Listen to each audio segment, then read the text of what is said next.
Hello everyone, कैसे हैं आप सब लोग? मौज बहार। तो लास्ट वीडियो में जो भी सीएस एग्जीक्यूटिव के स्टूडेंट्स हैं उन बच्चों के लिए स्पेशली मैंने लास्ट वीडियो में कवर करवाया था टॉपिक हमारा सेक्शन 10 और 11, डॉक्ट्राइन ऑफ रेस सब जुडाइस एंड डॉक्ट्राइन ऑफ रेस सब जुडिकाटा। और आज एक जीआईजीएल में फिर एक topic jurisprudence interpretation and general law का फिर एक टॉपिक लेकर आया हूँ आपके लिए मैं। और ये काफ़ी इंपॉर्टेंट टॉपिक है, अगर एग्जामिनेशन पॉइंट ऑफ व्यू से बात करूँ, एग्ज़ाम इससे आता है। और ये तीन टॉपिक्स हैं, अपने आप में कनेक्टेड हैं, तीनों एक साथ पढ़ेंगे। डॉक्ट्राइन ऑफ स्टेट डिसाइसिस और रेशो डेसिडेंडी और ऑबिटर डिक्टा, ये तीन टॉपिक्स हम आज की क्लास में करने जा रहे हैं। हाँ जी, अगर मैं बात करूँ जेआईजीएल के jurisprudence interpretation and general law के एग्जामिनेशन पॉइंट ऑफ व्यू से, तो ये तीन टॉपिक्स बड़े ही इंपॉर्टेंट है बच्चों, एग्ज़ाम में आते हैं, क्वेश्चन ये पूछे जाते हैं एग्ज़ाम में। सो इन तीनों ही टॉपिक्स को इम्पॉर्टेंट मार्क कर लीजिएगा अपनी नोटबुक में, अपनी बुक्स में, जो आज हम इस वीडियो में करने वाले हैं। चलिए जी, शुरू करते हैं। डॉक्ट्राइन ऑफ स्टेट डिसाइसिस, ये क्या कहता है? Doctrine of stare decisis means adhere to the decision and do not unsettle the things which are established. Adhere का मतलब क्या होता है जी? फॉलो करना। अडहेर का मतलब स्टूडेंट्स क्या होता है? फॉलो करना। किसको? डिसीजंस को। जो भी ऑलरेडी कोर्ट की ओरिजिनल प्रेसिडेंट्स हैं, हाँ जी, जो कोर्ट की ओरिजिनल प्रेसिडेंट है, जो एक ऐसे मैटर पर आई है, जो एक लैंडमार्क जजमेंट है, जो फ्यूचर वाले केसेस में आगे रेफर की जाएगी, एक ऐसी जजमेंट जो आने वाले फ्यूचर के केस में रेफर की जाए, उसको प्रेसिडेंट बोलते हैं हम। तो एक ऐसी जजमेंट जिसको आगे आने वाले फ्यूचर के समय में फॉलो करा जाएगा। adhere to decision and do not unsettle the things which are already established। जो ऑलरेडी सेटल्ड थिंग्स है उसको एस्टैब्लिश नहीं करना, उसको अनसेटल्ड नहीं करना जो ऑलरेडी एस्टैब्लिश्ड है। इसका मतलब क्या है? ध्यान से सुनेगा। एक कोर्ट में जब पर्टिकुलर किसी कोर्ट में जब केस जाता है तो वहाँ का जज साहब क्या करते हैं? अपना इंटरप्रिटेशन यूज़ करके, अपना विजडम यूज़ करके एक फाइनली जजमेंट तक आते हैं। अब वो लैंडमार्क जजमेंट जो उनकी आई है, फ्यूचर में जितने भी आगे फ्यूचर में जो केसेस होंगे वहाँ रेफ़र की जाएंगी। तो आगे जब फ्यूचर में सेम सब्जेक्ट मैटर पर, सेम फैक्ट्स के बेसिस पर अगर मान लीजिए कोई पर्टिकुलर केस किसी और कोर्ट में जाता है, तो सुप्रीम कोर्ट की एक जजमेंट थी, तो हाई कोर्ट के पास जब सेम मैटर आएगा तो हाई कोर्ट क्या करेगा? सेम उसी ही जजमेंट को रिपीट करेगा जो सुप्रीम कोर्ट ने ऑलरेडी प्रोनाउंस कर रखी है। इसी को ही डॉक्ट्राइन ऑफ स्टेट डिसाइसिस बोलते हैं। हमें उन डिसीजंस को फॉलो करना है जो ऑलरेडी प्रेसिडेंट्स हैं। ये डॉक्ट्राइन है। ये डॉक्ट्राइन ये कहता है कि हमें नहीं करना अनसेटल्ड उन चीज़ों को जो ऑलरेडी सेटल्ड प्रिंसिपल है। तो ऑलरेडी जो प्रिंसिपल्स रूल ऑफ लॉ बन चुके हैं, हमको उनको अनसेटल्ड नहीं करना दोबारा से, और जो ऑलरेडी डिसाइडेड है उन्हीं को रिपीट करना है फ्यूचर के केसेस में। It is useful doctrine intended to bring about certainty and uniformity in the law. और इस डॉक्ट्राइन से हो क्या रहा है? सर्टेनिटी एंड यूनिफॉर्मिटी आ रही है किसमें? लॉ में। Under the state decisis doctrine, A principle of law which has become settled by a series of decision generally is binding on the courts and should be followed in similar case। क्या बोला जा रहा है? कि जो भी series of decision already आ चुके हैं वो बाइंडिंग है कोर्ट्स के ऊपर, and should be followed in similar cases, और फ्यूचर में क्या करा जाए? उनको फॉलो किया जाए जब सिमिलर केसेस आएंगे। In simple words, the principle means that like cases should be decided alike. This rule is based on the public policy and expediencies, although generally the doctrine should be strictly adhered by the courts and it is not universally applicable, and doctrine should not be regarded as rigid as inevitable doctrine which must be applied at the cost of justice। वैसे तो यही बोला कि हमेशा क्या करा जाए? वही चीज़ों को, वही डिसीजन को फॉलो करा जाए फ्यूचर के रेफरेंस जितने भी केसेस होंगे, और अनसेटल्ड नहीं करना चीज़ों को जो ऑलरेडी इस्टेब्लिश्ड है, और जो भी रूल ऑफ लॉ प्रिंसिपल्स बन चुके हैं उनको एज इट इज़ फॉलो करा जाए। बट कुछ केस में बेटा डिसरिगार्ड करा जाता है, कुछ एक्सेप्शनल केसेस है जहाँ पर डिसरिगार्ड करा जाता है जजमेंट को। वैसे 99% यही है बेटा, जो भी क्या है जजमेंट ऑलरेडी प्रोनाउंस्ड है, फ्यूचर के केसेस के लिए वो क्या करा जाए? रेफर किया जाए, जिसको प्रेसिडेंट कहते हैं। सो ये डॉक्ट्राइन ऑफ स्टेट डिसाइसिस जो है, इसी से ही कनेक्टेड क्या है? रेशो डेसिडेंडी है। रेशो डेसिडेंडी कहती है underline principle of a judicial decision which is only authoritative is termed as ratio decidendi। The proposition of law which is necessary for the decision और could be extracted from decision constitutes the ratio. Ratio decidendi क्या है? अच्छा, जो reason जिनके basis पर वो decision दिया गया और जजमेंट दी गई है। हाँ जी, जज साहब ने, मजिस्ट्रेट ने, जज साहब ने किन रीजंस को ध्यान में रखते हुए वो बेसिस पर डिसीजन दिया है, वो जो बेटा रीजंस है उनको बोलते हैं रेशो डेसिडेंडी, जिनका बाइंडिंग इन इफेक्ट है, जिनका क्या है, बाइंडिंग इफेक्ट है। तो जो भी उस पर्टिकुलर जजमेंट से रीजन डिराइव करेंगे, एब्स्ट्रैक्ट करेंगे, उसका क्या इफेक्ट है, बाइंडिंग इफेक्ट है। And concrete decision is binding between the parties to it, और जो भी डिसीजन है वो बाइंडिंग है।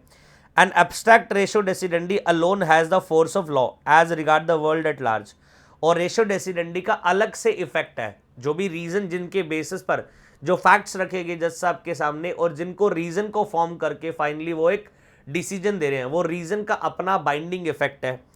In other words, the authority of a decision as precedent lies in the ratio decidendi. हाँ जी, अथॉरिटी ऑफ ए डिसीजन, जो decision का अथॉरिटी है, अथॉरिटी ऑफ ए डिसीजन और as a precedent lies in the ratio decidendi. वो reason वगैरह कहाँ lies करते हैं? रेशो डेसिडेंडी में लाई करते हैं। और अगर मैं बोलूँ डॉक्ट्राइन ऑफ स्टेट डिसाइसिस और अगर मैं बात करूँ रेशो डेसिडेंडी, तो आपको लग रहा होगा सेम। हाँ जी, आपस में सेम नहीं बोलना चाहिए, इसको बोलना चाहिए कनेक्टेड है ये। जी हाँ, कनेक्टेड है बिल्कुल। पर जो थर्ड सबसे मुश्किल है ऑबिटर डिक्टा, जिसमें स्टूडेंट्स को प्रॉब्लम होती है। ध्यान से सुनिएगा, हर एक स्टूडेंट जितने भी मैंने आज तक पढ़ाए हैं सबको प्रॉब्लम इसमें आती है ऑबिटर डिक्टा में। ऑबिटल डिक्टा क्या है? The literal meaning of the Latin expression is sad by the way, is sad by the way. हाँ जी, अब ध्यान से सुनेगा मेरा एग्जाम्पल जो मैं बताने जा रहा हूँ ऑबिटर डिक्टा का। एक पर्टिकुलर कोर्ट के पास जब केस आता है और कोर्ट अपनी जजमेंट प्रोनाउंस करती है, तो कुछ जज साहब क्या करते हैं, ध्यान से सुनिएगा, जो भी जजेस की सिंगल बेंच है या फिर दो या दो से ज़्यादा जजेस की बेंच है, वो कई बार क्या करते हैं, अपनी कुछ ओपिनियन फ्रेम करके देते हैं, अपनी कुछ ओपिनियन, अपनी कुछ कोट देते हैं। मान लीजिए, ध्यान से सुनिएगा इस बात को, कोविड-19 के केसेस बहुत ज़्यादा बढ़ रहे हैं। अगर हम महाराष्ट्र और दिल्ली की बात करें, कोविड-19 के केसेस बहुत ज़्यादा बढ़ रहे हैं अगर हम बात करें दिल्ली और महाराष्ट्र की। और अगर मान लीजिए जज साहब के पास कोई अगर पर्टिकुलर केस आता है इससे रिलेटेड, और अगर वो अपनी ओपिनियन फ्रेम करते हैं कि मेरे हिसाब से ये करा जाए तो बेटर अप्रोच होगी। जैसे अभी एग्जामिनेशन की बात करी जाए कि किस तरह से स्टूडेंट्स के एग्जाम कंडक्ट किए जाए, इसके ऊपर PIL फाइल हुई थी सुप्रीम कोर्ट में ICI का अगेंस्ट, आपको पता होगा। तो ICI का अगेंस्ट PIL फाइल हुई थी। अगर उसमें प्रोनाउंसमेंट करते समय जजमेंट अपनी कोई ओपिनियन देते हैं, जज साहब अपनी कोई ओपिनियन देते हैं कि इस पर्टिकुलर मैटर को इस तरह से डील करा जा सकता है इन माय ओपिनियन, तो उसको बोलते हैं ऑबिटर डिक्टा। अच्छा, एक बात बताइए, वो जो पर्टिकुलर प्रोनाउंसमेंट आई है, जजमेंट आई है, उसका इस ओपिनियन से कोई लेना देना नहीं है। अगर जज साहब ये ओपिनियन ना भी देते तो उस जजमेंट पे कोई फर्क नहीं पड़ने वाला था। जैसे जो निर्भया केस था, निर्भया केस में जो जजमेंट आई थी, जो निर्भया केस में आपको पता था जो भी पर्सन थे उनको पनिशमेंट हुई थी, डेथ पनिशमेंट हुई, अभी फांसी हुई है उनको। तो वहाँ पर जज साहब की टीम, जो जज साहब थे, उन्होंने बोला था कि एक कंट्री की जो आइडियोलॉजी है, लोगों की थिंकिंग है, वो डिपेंड करता है उस कंट्री में वुमेन की रिस्पेक्ट के ऊपर, कि वहाँ पर लोग कितना वुमेन को रिस्पेक्ट करते हैं। ये वहाँ की लोगों की आइडियोलॉजी बताती है, थिंकिंग बताती है। तो एक कोटेशन दी गई थी, कोट था एक, ये स्वामी विवेकानंद जी का, जो जज साहब ने उस पर्टिकुलर जजमेंट में दिया। तो ये मुझे बताइए, जज साहब अगर कोर्ट ना देते तो क्या जजमेंट पे को फर्क आने वाला था? डेथ पनिशमेंट तब भी मिलती है उनको।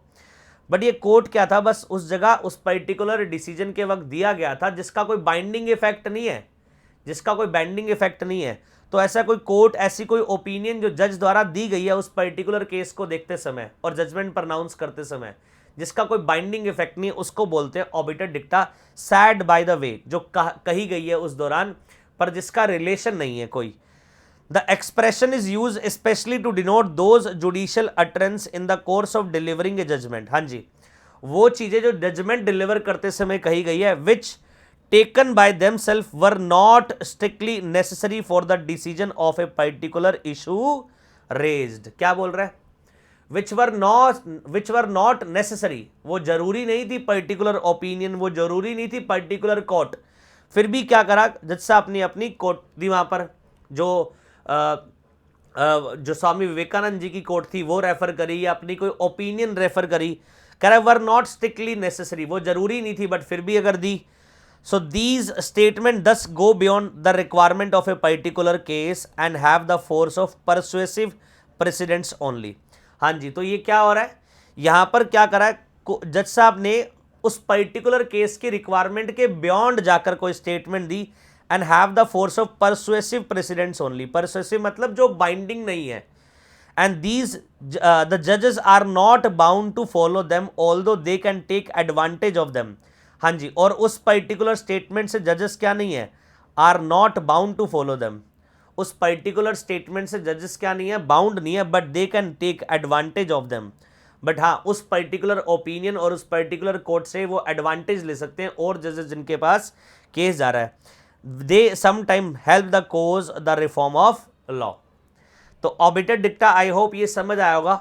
जो डॉक्ट्राइन ऑफ स्टेट डिसाइसेस है और आपका रेशो डेसिडेंडी है, ये तो कहीं हद तक बच्चों को क्लैरिटी होती है, ऑबिटर डिक्टा में क्लैरिटी नहीं होती। तो पहली बात तो ऑबिटर डिक्टा का जो लिटरल मीनिंग है, पहली बात तो ये सारे लेटिन एक्सप्रेशन है, और ऑबिटर डिक्टा जो है उसका लिटरल मीनिंग अगर हम बात करें सैड बाय द वे है। हाँ जी, जो स्टेटमेंट, जो पर्टिकुलर ओपिनियन, जो पर्टिकुलर कोर्ट जज साहब ने दी है while delivering a judgement, judgement deliver करते समय कि ये नहीं, ये अगर कर लिया जाए तो बेटर होगा अप्रोच, वो बेटा पर्टिकुलर जजमेंट के लिए नेसेसरी नहीं था, उससे कोई, उसके लिए जरूरी नहीं था। वो अगर कोर्ट कोई ओपिनियन ना भी दी जाती तब भी काम चल रहा था। मान लीजिए अगर कल को ICSI को अगर कोई कोर्ट अगर अपनी ओपिनियन देता है, एग्जामिनेशन कंडक्ट करने के लिए कुछ ओपिनियन दी गई है जो मान सकती है ICSI, तो वो सिर्फ ओपिनियन एक पर्टिकुलर जजमेंट डिलीवर करते समय, जैसे मैंने बताया PIL जो फाइल हुई थी ICI के अगेंस्ट, वो जजमेंट प्रोनाउंस करते समय कोई अगर अपनी ओपिनियन दे रहा है सुप्रीम कोर्ट, तो बेटा उस ओपिनियन को क्या बोलेंगे, ऑबिटर डिक्टा बोलेंगे। और वो पर्टिकुलर उस केस के लिए नेसेसरी नहीं थी, और वो केस के बियॉन्ड जाकर दी गई है, और जिसका सिर्फ कौन सा फोर्स ऑफ लॉ है, जिसका परसुएसिव प्रेसिडेंट्स ओनली। हाँ जी, जिसका इफेक्ट क्या, परसुएसिव इफेक्ट है, एंड जजेस are not bound to follow them, और जजेस उससे बाउंड नहीं है फॉलो करने के लिए, but they can take advantage. But हाँ, वो चाहे तो क्या कर सकते हैं, उस पर्टिकुलर ओपिनियन से, उस पर्टिकुलर कोर्ट से एडवांटेज ले सकते हैं। तो ये बच्चों हमारे कंप्लीट 3 जो टॉपिक्स थे कंप्लीट हो गए, doctrine of stare decisis, ratio decidendi, obiter dicta. One last time एक बार रिवाइज करते हैं। डॉक्ट्राइन ऑफ स्टेट डिसाइसेस क्या कहता है, ये डॉक्ट्राइन कहता है जो प्रेसिडेंट्स हैं, जो ओरिजिनल प्रेसिडेंट, जो एक लैंडमार्क जजमेंट है, जो फ्यूचर में क्या की जानी है, फॉलो की जानी है, तो फॉलो करा जाए डिसीजन फ्यूचर के केसेस में। और जो चीज़ें ऑलरेडी एस्टैब्लिश्ड हैं, जिसमें इंटरप्रिटेशन ऑलरेडी जज द्वारा यूज़ करके इंटरप्रिटेशन स्किल्स जजमेंट प्रोनाउंसमेंट करी गई है, तो जो चीज़ें ऑलरेडी इस्टेब्लिश्ड है उनको अनसेटल्ड ना करा जाए, ये इसका मेन ऑब्जेक्ट था। हाँ जी, और जो भी जजमेंट है, ठीक है, जो भी डिसीजन है वो बाइंडिंग है on the courts and should be followed in similar cases, उनका इफेक्ट बाइंडिंग है, और उसको फ्यूचर में जितने भी आगे केसेस हैं उनमें फॉलो करा जाए। ठीक है जी, तो जो सेम नेचर के बेटा केसेस है उनको सेम तरह से ट्रीट करा जाए, सेम तरह से जजमेंट दी जाए। रेशो डेसिडेंडी क्या है कि जो जजमेंट जो आई है, जो जजमेंट जो आई है, जिन रीजंस के बेसिस पर जजमेंट आई है, जो फैक्ट्स कोर्ट के सामने प्रेजेंट करे गए, उसके बेसिस पर जज साहब ने जो रीजन फ्रेम करे और रीजन के बेसिस पर अपनी जजमेंट प्रोनाउंस करी, उनको बोला जाता है रेशो डेसिडेंडी, जिसका बाइंडिंग इफेक्ट है, जो उस पर्टिकुलर जजमेंट से एब्स्ट्रैक्ट करी गई हैं, उस पर्टिकुलर जजमेंट से एब्स्ट्रैक्ट करी गई, निकाली गई हैं वो। और थर्ड, ऑबिटर डिक्टम क्या है, ऑबिटर डिक्टम पहली बात तो इस एक्सप्रेशन का मीनिंग क्या है, सैड बाय द वे। हाँ जी, और पहली बात तो ये डिलीवरिंग, जब जज साहब अपनी जजमेंट डिलीवर करते हैं उस दौरान कोई ओपिनियन या उस दौरान कोई कोर्ट दे रहे हैं वो, तो वो क्या मानी जाती है, ऑबिटर डिक्टा मानी जाती है, और वो स्ट्रिक्टली नेसेसरी नहीं होती उस पर्टिकुलर केस के लिए, बट उसका परसुएसिव प्रेसिडेंट्स ओनली है, कोई बाइंडिंग इफेक्ट नहीं है, और जजेस उससे बाउंड नहीं है फॉलो करने के लिए, but they can take advantage of them, but चाहे तो वो क्या कर सकते हैं, एडवांटेज उठा सकते हैं, एडवांटेज ले सकते हैं। तो ये बच्चों हमारे 3 जो टॉपिक्स थे, doctrine of stare decisis, ratio decidendi और ऑबिटर डिक्टा, कंप्लीट हो चुका है। ये बच्चों में काफ़ी कन्फ्यूजन रहती है ऑबिटर डिक्टा से रिलेटेड, और अगर आप पास्ट ईयर क्वेश्चन उठाकर देखेंगे, हाँ जी, एग्जामिनेशन में काफ़ी बार क्वेश्चन आए हुए हैं, डायरेक्ट स्ट्रेट फॉरवर्ड क्वेश्चन है, 5 मार्क्स के लिए कोई भी एक पूछ लिया जाता है, स्टेट डिसाइसिस, रेशियो डेसिडेंडी और ऑर्बिटल डिक्टा में। और फेवरेट क्वेश्चन अगर मैं एग्जामिनेशन पॉइंट ऑफ व्यू से बात करूं तो आज की वीडियो में बेटा ये 3 टॉपिक्स हमें डील करने थे जो हमने कर लिए। अब नेक्स्ट वीडियो में किसी और टॉपिक के साथ मिलेंगे, ठीक है जी। और इसी तरह बच्चों जो भी आपको डाउट्स हो आप डाउट्स पूछ सकते हैं, कमेंट बॉक्स में बता सकते हैं। अगर आपको किसी पर्टिकुलर टॉपिक से रिलेटेड प्रॉब्लम है सो मैं ज़रूर कोशिश करूँगा उसके ऊपर वीडियो बनाकर आप लोगों को नॉलेज देने की। तो अगर आपको लगता है किसी पर्टिकुलर टॉपिक्स पर आपको एग्जामिनेशन में प्रॉब्लम आ रही है, आप मुझे पर्टिकुलर टॉपिक्स बता सकते हैं कमेंट बॉक्स में, तो मैं वो पर्टिकुलर वीडियो आपके लिए स्पेशली डिज़ाइन करके बना दूंगा। तो नेक्स्ट वीडियो में मिलते हैं नए टॉपिक के साथ। Till then thank you so much and goodbye to all of you.